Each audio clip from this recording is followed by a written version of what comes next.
Good morning, everyone. What momentous times we live in, and happy Valentine's Day.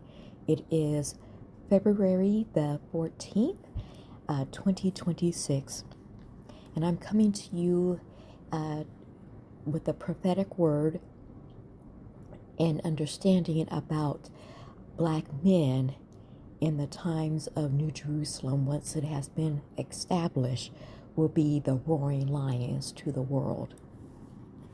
So I'm going to start with Joel, Joel, chapter 3, and I am going to be reading verse 16 through 19. Okay, so verse 16, and out of Zion the Most High will roar, and out of Jerusalem he will give forth his voice, and heaven and earth certainly will rock, but the Most High will be a refuge for his people and a fortress for the sons of Israel. And you people will have to know that I am the Most High, your God, residing in Zion, my holy mountain, and Jerusalem must become a holy place. And as regards the strangers, they will no more pass through her. 18. And it must occur in that day that the mountains will drip with sweet wine, and the very hills will flow with milk, and the very stream beds of Judah will all flow with water. And out of the house of the Most High there will go forth a spring, and it must irrigate the turned valleys of the acacia trees. And 19, in regards Egypt a desolate wasteland, it will become. In regards Edom, a wilderness of desolate waste, it will become, because of the violence to the sons of Judah, in whose land they shed innocent blood. So I'm going to reference this to uh, the descendants of American slaves, the male counterpart black men, and the strength and the rising of them, and how they will be um, employed, for lack of a better term, as the strong arm of Jerusalem, New Jerusalem, and employed throughout the world, and what the world would be at the time of their rise to power. The roaring, as you know, with lions in the world, and particularly Africa, is sounding a power that I am here. This is my territory. Where you hear my voice, this is where I reside. This is what I have power over. And so with black men, it will also be that way. Wherever they are given territory, wherever they are sent forth, their continence, their spirit will be so magnified that the peoples of the earth will know exactly where they are. Oh my goodness, this is so powerful. The spirit from them will go forth. The spirit of them will be pregnant in the very air that the people of the earth will breathe. That's why it says in verse 16, and heaven and earth certainly will rock.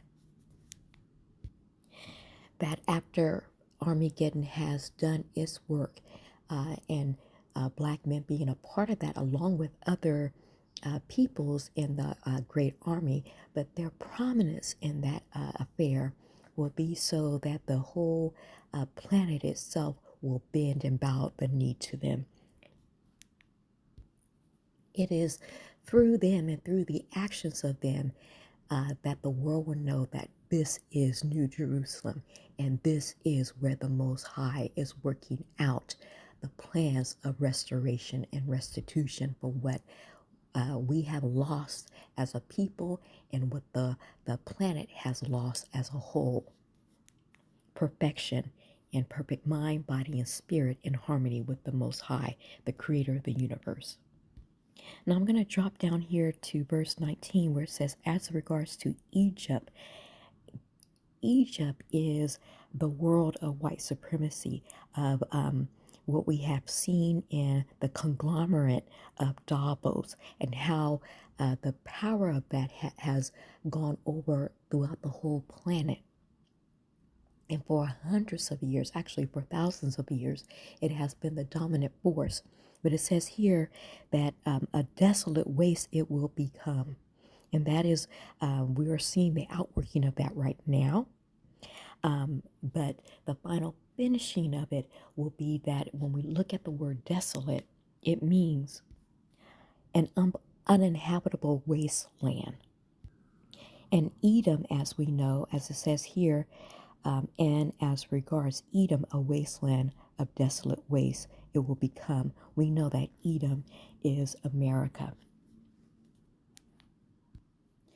In other words, the power that was once removed from black men will be returned to them. They will be restored back into power. They will be the lions of Judah, the lions of Christ's kingdom administration, from which the law will go forth. These will be the enforcers of the law. And wherever they go, their power will precede them. The very spirit of them, peoples of all nations, what's left of the nations, will be able to fear it before those people even touch, before black men even touch the ground. That's how powerful they will be throughout the whole earth. But it won't be in domination. It won't be in cruelty. It will be in love. It will be in the magnification of the Most High God. They will be the emblems. Like when you see them, you know that, okay, righteousness has entered the room.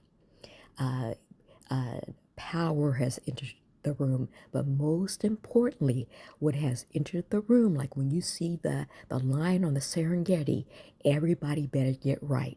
Everybody better look to their left and right flank to make sure that they got all their T's crossed and all their I's dotted. Because if we slipping, this lion right here that's walking in is going to be on us, and we will not be able to get out from that the grasp of this mighty lion that's walking in. And so, but it's not for the beginning. It probably will be for the nations of fear, because the magnification of the male lion is going to be one that they haven't really felt before. They've gotten a little bit of sense from it, a little bit of sense, but now it's going to be turned on to its original glory of what it was back in the old worlds, you see. And so, because people are not used to that magnification of it and not used to not being in control of the dial of it, it's going to be very, very uncomfortable at the very beginning, because of all the wrong and all the innocent blood that has been shed throughout this planet for the many worlds that the great Satanists had control of. At the very beginning, it'll be uncomfortable for the nations to see black men in such a position of power. But their power will be undergirded by love, love of righteousness, love of right doing. Their missions, their commissions and missions from Christ's kingdom administrators will be not so much as it's not going to be about being brutal to people, as of being the discipliners of different peoples, of different races and different cultures, to get them in line of restoration and recovery, and to then walk back to perfection, you see. And so whatever ideas that they have had have been ingrained in them by the children of Satan about white supremacy, all of that will have to be torn down. And so these mighty men, these lions of Judah going out, they are going to have to go out in such a way that their power will precede them. And again, before they walk onto the scene, you will know they're coming. I mean, there are going to be reports, oh, so-and-so is flying in, and you'll be able to, it will be in the atmosphere. The very atmosphere will change, and what a glorious thing it will be for them as men who have suffered so much under this current world of Satan. Satan has hated them and has hated us as black women. Um, we are the innocent blood because we are the children, the descendants of those who were originally enslaved. We are the ones that have nothing to do with what has happened thousands of years ago, but we have suffered the consequences and the blowback of that. And so it says in the Bible that the Most High will consider us innocent blood that he or she had not considered before. But let me go on by reading verse 21 of the same chapter of the book of Joel. It says, "And I will consider innocent their blood that I had not considered innocent, and Jehovah will be residing in Zion." That is basically in New Jerusalem, and in particularly under the administrative government of Christ's kingdom. That the cornerstone of that, of the Most High Spirit being the ether, will come out of that, and black men, and particularly those who are descendants of American slaves, will be because they'll be operating from that standpoint, that they will be able to engage Christ's kingdom administrators, get that infusion of power, and then they'll be sent on to their missions of what they need to do throughout the different countries and peoples of the world. I would gather that the demarcation lines of peoples and countries will radically change, and they'll be in charge of doing that. I believe too that they will be going in to mitigate how people interact with one another, down to the very words that you say and the thoughts that you think. These men, when they go out, by the time when they're getting out to you, you know that you've been messing up. You've been messing up because the laws and regulations will go forth out of Zion to the people, right? And so those administrators too will have, one can imagine, will go out physically for some. Others, they can do it through the net. They'll do it through television. They'll do it through radio.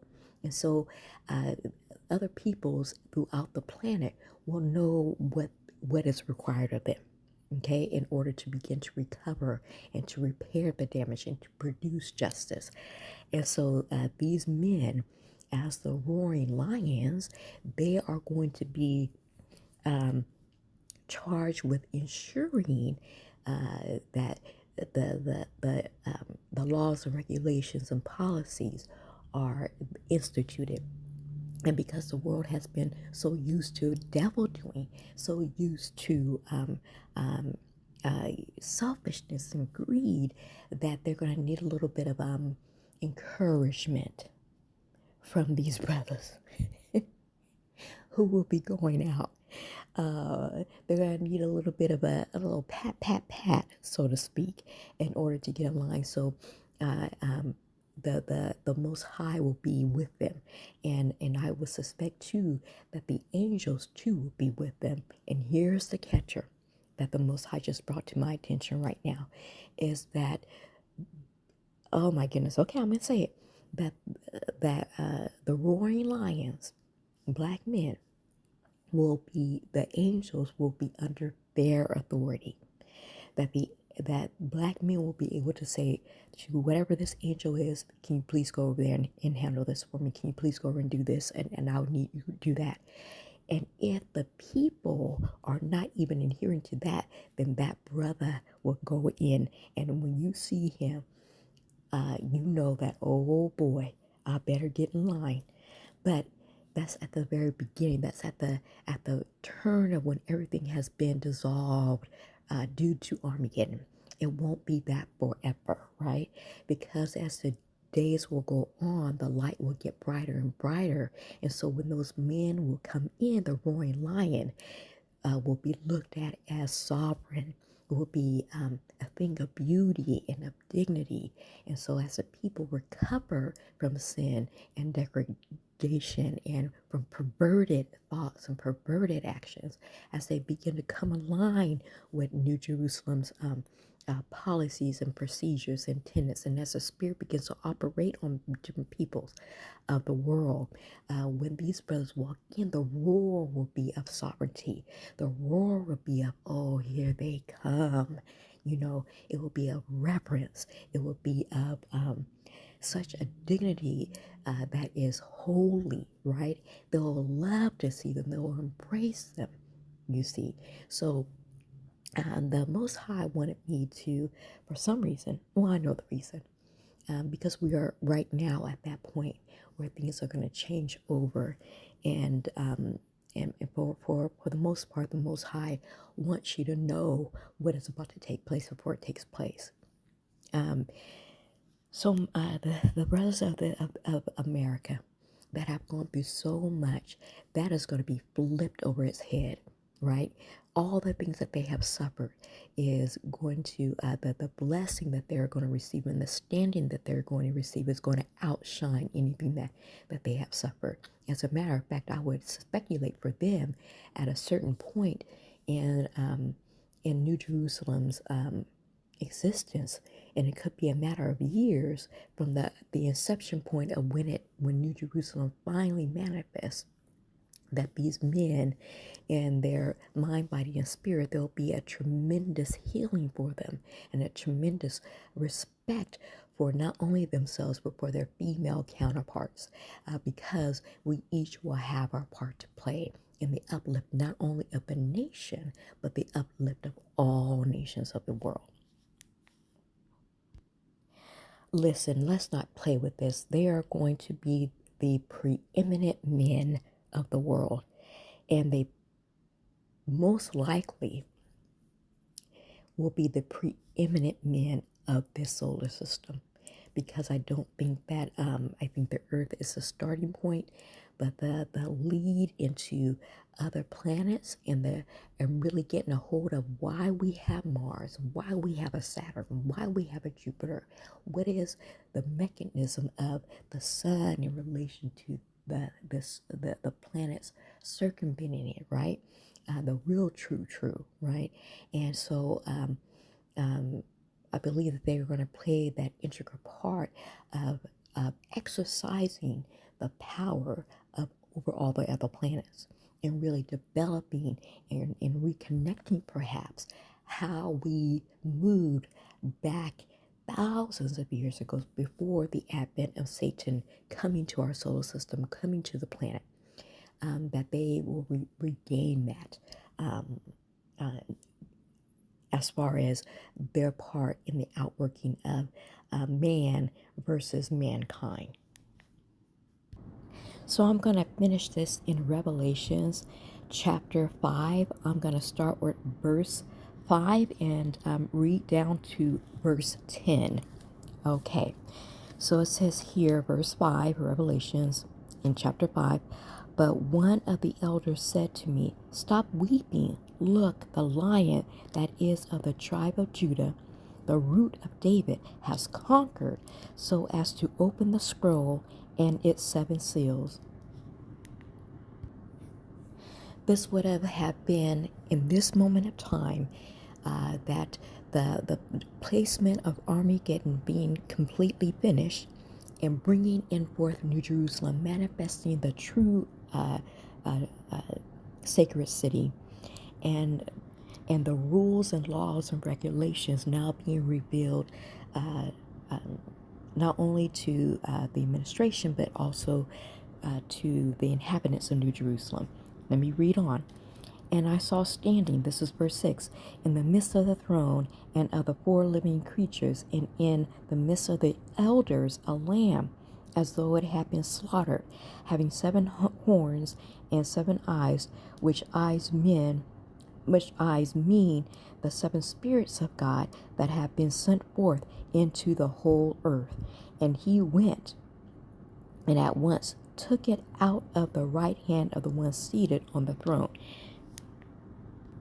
So this speaks of the intelligence of these men that are working with the representatives of crisis administration, that is the throne, that is the governmental seat of peoples that have been anointed by the Most High, that will be, for lack of a better word, ruling or will have the administrative authority to set forth laws and regulations, and that these men, these conglomerate of black men, will be the instruments in which that law goes forth. In verse 8, it says, "And when he took the scroll, the 4 living creatures and the 24 elders fell down before the Lamb, having each one a harp and golden bowls that were full of incense." And the incense means the prayers of the holy ones. It, verse 9, "And they sing a new song, saying, You are worthy to take the scroll and open its seal, because you were slaughtered, and with your blood you bought persons for God out of every tribe and every tongue and peoples of the nation."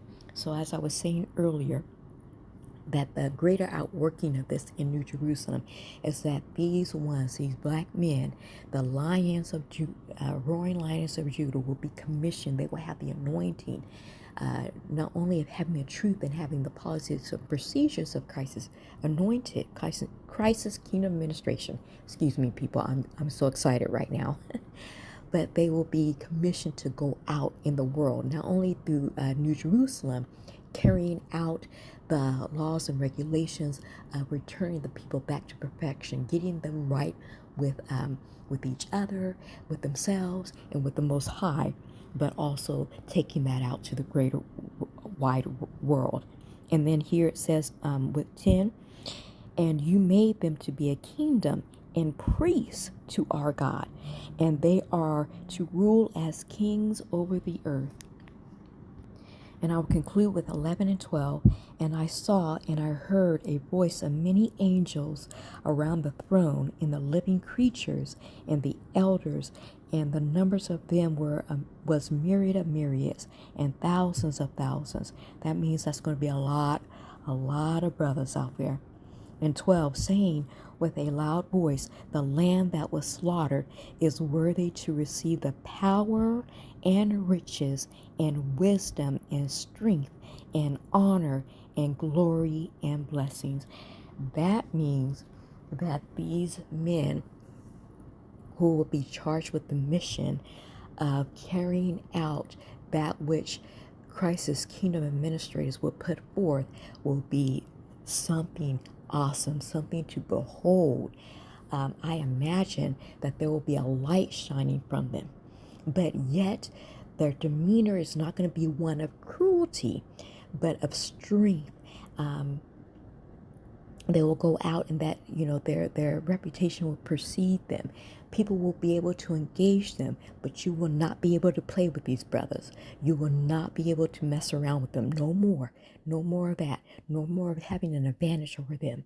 They will have an advantage over you, and it is for the core purpose of bringing you back from the fall, from imperfection to perfection, from the abhorrent lie that is being revealed today in this very moment of 2026, to the revelation of truth and perfection and walking in that light.